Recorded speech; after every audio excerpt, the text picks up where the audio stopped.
Hi, I'm Linda Marson from Global Spiritual Studies. I launched the website back in 2011. Tarot is my particular subject, so that's what you'll find mainly on the website, are classes on tarot. And one of my very early presenters was Jenny Pearlstein, a colleague of mine from Australia. And she has recorded a wonderful set of 12 classes, which can be bought as classes 1 to 6 and then classes 7 to 12. And these are on client skills for tarot readers. So it's my pleasure to be having a chat with her now about the course. Maybe just before we start looking at the content of those 12 classes, what's your background in terms of tarot and psychology and counselling and so on? Hi, Linda and everyone. Thank you. Yeah, I'm a social worker of, I'm losing track of time. This year it would have been, it'll be, I think, 38 years as a social worker. But prior to that, I did a degree in medicine. So I'm a bit unusual. I didn't actually practice as a doctor. But within that, of course, you study psychology and psychiatry. And then in social work, I was obviously doing counselling and working in mental health. So I saw, huge numbers of clients. And then over the years, look, that's also been quite a long time too. I've been a tarot reader and astrologer. And so many years of practice working with clients. And I realised that there are many, of course, tarot readers and astrologers who've got a background in psychology or counselling or whatever, or go on to do that. There are others, though, who come into the field who have, I guess, more innate skills and certainly want to, be very professional and aware of their interactions with the people they see, but may not have those formal backgrounds. And I, particularly in my tarot practice, I combine it with the counselling and say that tarot astro counselling is what I call it. So I realised that there was an important area for tarot readers, astrologers, anyone doing similar work, to have that ability to know, actually be a bit more conscious of the skills that they're using. We often see people distressed too, or have got life decisions to make, and as well as who can sometimes present with, one might term mental health issues. And so I developed this course to try to address those needs, particularly for tarot readers and consultants, so that they understand, got some skills and some understanding of what, without going into being a counsellor for someone, and this course certainly doesn't make you qualified to be a counsellor, but it really just outlines some of the key tips and skills and ways of thinking about things that might enable you to offer a better and deeper experience with tarot. So, and what the next steps might be, so that if someone is depressed, or you're thinking, they seem a bit strange, this person, and they're talking about having conversations with the devil or something. What do you do about that? Who do you refer to? So, and knowing your boundaries, that's really a key thing with it. So as you can see up on the screen, the course is divided up into sort of sessions which cover particular areas. There's the 12 in total, but it really covers counselling, some background in really, I guess, things like attachment and so on, because so many of the issues we see with people, of course, are the relationship ones, and that's what people come with all the time. And so having some understanding of someone's upbringing, and where some of their needs and so on come from, can enable you to have a better understanding, and not for you, but to be able to offer that to the client, so that they've got a little more insight and awareness of what might be happening. And then it enables the tarot to then have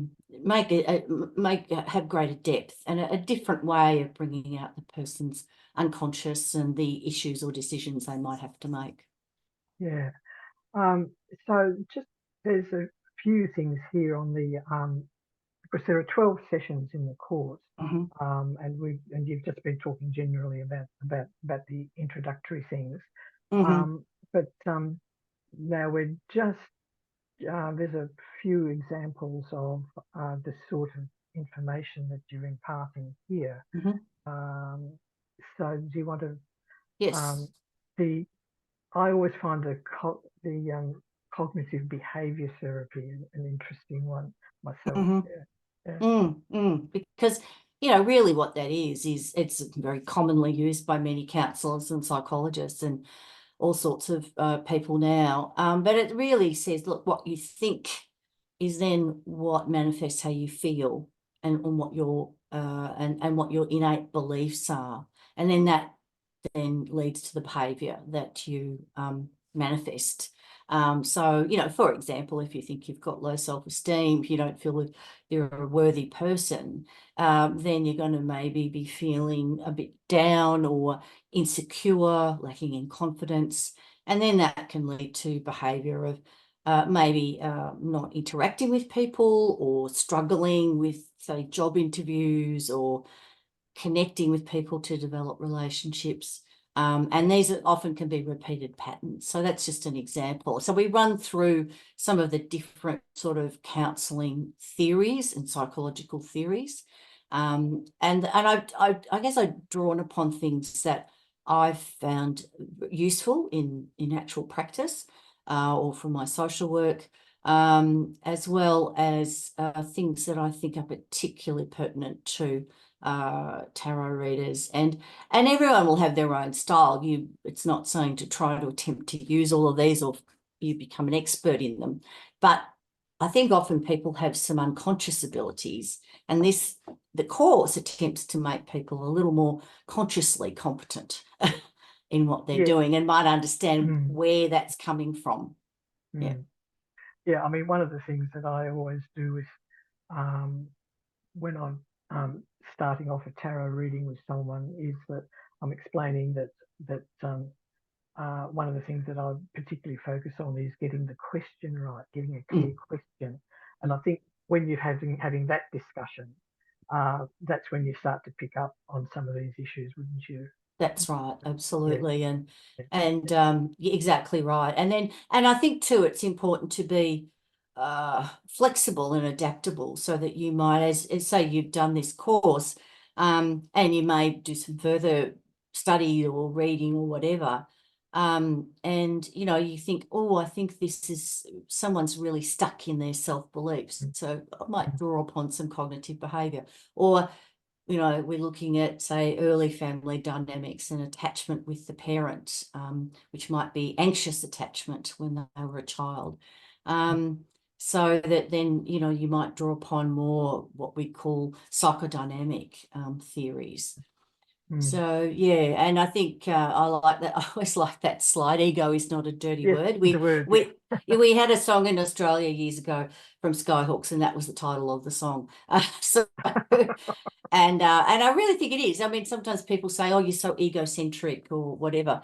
But if we don't have a degree of ego, you know, a sense of, you know, self, and there's different terminologies for these things. But if you don't have some sense of who you are, then it can easily be, yeah, you just either become a doormat or you're just overwhelmed by emotional pain. It enables you to have some inner strength and also to be able to learn to stand back and see where the feelings and so on are coming from. So, yeah.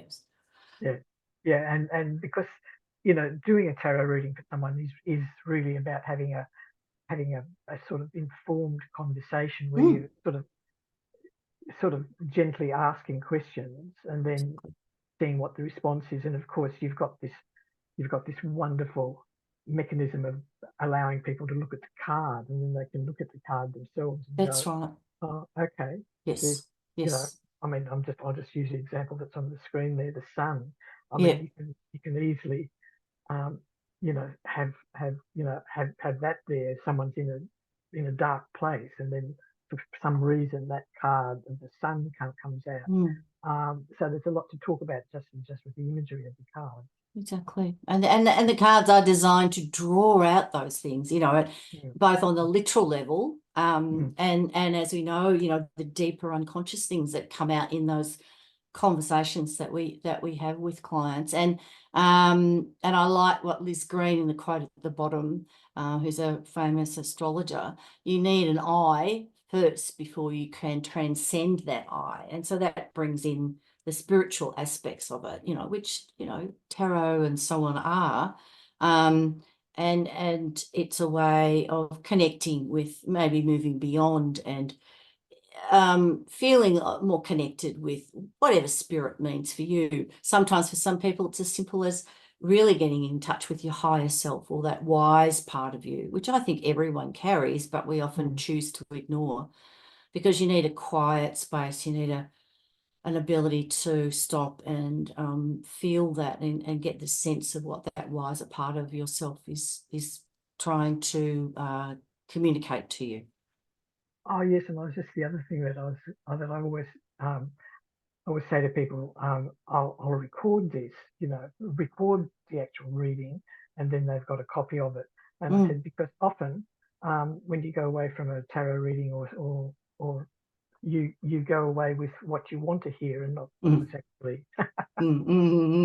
Absolutely. And of course too, I get people to take a picture of the cards, so that they can sit with those images, as well as whatever they've recorded. Exactly. There's often a deeper meaning, or sometimes you get feedback from people, as we both would, who later go, that reading you did for me, it's only later that it really clicked what was, you were trying to tell me, or what I meant to be doing, and decisions I need to be making. So I mean, these are the sorts of issues that you're covering in the sessions 7 to 10, because I mean, all of these just come into play whenever you've got an issue, because people don't come for a tarot reading when they're feeling happy and no, happy and relaxed, rosy with the world. All's right. rosy with the world. That's right. No, and these are the common things we get all the time, don't we, Linda? Of relationships and why won't he leave his wife for me, or people describing their relationships, and you're hearing the codependency of where you've got someone who's in a more responsible parental role, and the other person's more like in the irresponsible child role. It's really getting people to come back to recognizing that often it comes from their childhood patterns of their relationships with their parents. And again, whilst we're not trying to make people psychotherapists or whatever, it's just getting people to, I just often ask general questions about, how did you get on with your mum, your dad?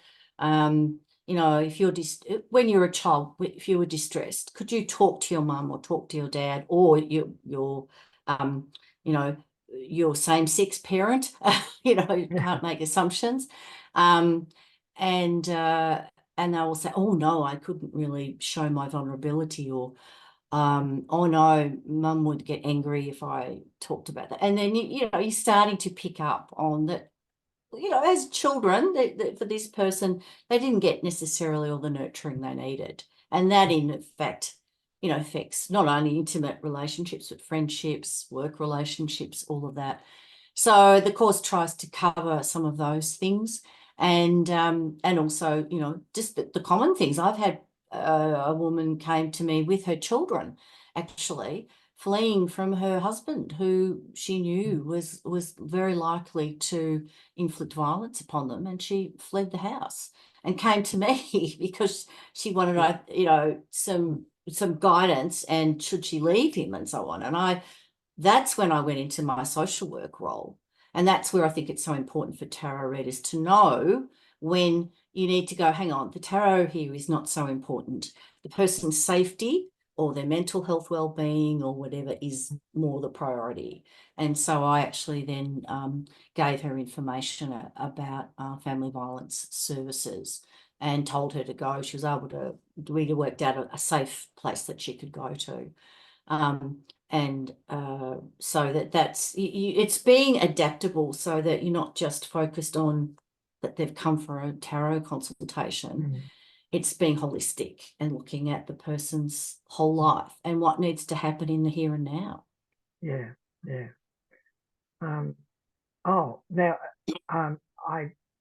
There are a couple of shorter things that we have available on Global Spiritual Studies. These are double classes. One with a very interesting title of The Secret Ingredient for Effective Relationship Reading, and then the other one, Tuning into Difficult Clients, which is yes, sort of what we've just been, some of the stuff that you've just been talking about. But in terms of doing effective relationship reading, because I mean, honestly, every second person's coming along, at least every second person, if not more. That's right. Yes, it's bread and butter. It's bread and butter. Yeah. So, in a nutshell, what is the secret ingredient? Whet everyone's appetite for. I've touched on it really. It is looking at that person's family and parental background, really, and then seeing, the areas of their life that they didn't get the nurturance that they needed, and how that then manifests in the relationships that they do have. And I'm simplifying it a bit, but it's to try and get to the nub of those things, and for people to recognise that in their adult life they are in some ways reliving the parent-child relationship they had when they were younger and trying to resolve it, but it may not be realistic to do that, and then they're getting into habits and dynamics that are not functional for them. So the course really goes into those aspects in a little more depth. Yeah. And then the difficult clients one is really more about difficult in the sense of sometimes people don't want to open up, for example, or come expecting one thing and you're offering something else. It can be people who, you can see you doing the reading and you're giving your interpretation and so on, but they're still not quite satisfied. They're obsessing about something. So it just gives some skills in how to, for example, ensuring that you're asking questions that are open-ended rather than closed. Like, so tell me more about what happened, or rather than, oh, so you feel angry about that? Which is a closed question, yes or no. So it's just some of those basic sorts of things to enable you to make it a bit more smooth sailing. Yeah. Okay, so the client skills for tarot readers, that you can buy that in classes 1 to 6 or 7 to 12, and that's $160 for each of those.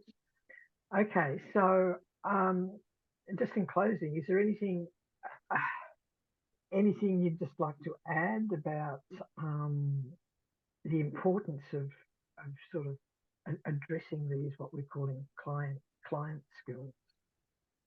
Yeah, I think that, again, it's not a course to make you a counsellor, but it's really just drawing out some of the skills and some of the theories, I guess, behind what counsellors do, but also as it applies to doing tarot or astrology. This is also based, as I said, on many years of experience, and being able to handle the things that really you're not qualified to deal with. I've had people call me. One fellow I never forget who rang and said, "Oh, I'm ringing because I've got, I want to come and see you so you can help me interpret and understand the stigmata that I've got on my hands. And I'm saying the stigmata. He said, oh, yes, because, you know, I believe I was Jesus and I've got the wounds from the cross in my hands. And immediately I went into, this person is severely delusional and has mental health Yeah, issues. yeah, Not a good idea for me to come and see him. And I just asked a few probing questions about, so, oh, you know, it sounds like this is important for you. And, you know, I validated how he was feeling and so on. But I said, do you have people that you see, a counsellor that you see or a psychiatrist? And he goes, oh, yes. And I think he said, oh, yes, I just decided to come off my medications. And I said, look, I understand that, but I think given what you're telling me, I think I'm not really the person to be able to help you. I think you need to go back and see your doctor or whoever it was. And that he was fine with that. It's those simple things of just being empathic, but recognizing, hey, this is not my area of expertise, and heading people in an appropriate direction. And that's why we have ethics and so on as tarot readers that are really important to recognise that. And I cover some of those things in the course. So yeah, that's an example of, yeah, people come to tarot because they are distressed. They've got life problems, and that can manifest in so many different ways. And you need to be a bit prepared. And hopefully the course, I believe it can really skill you up to be able to do that. right.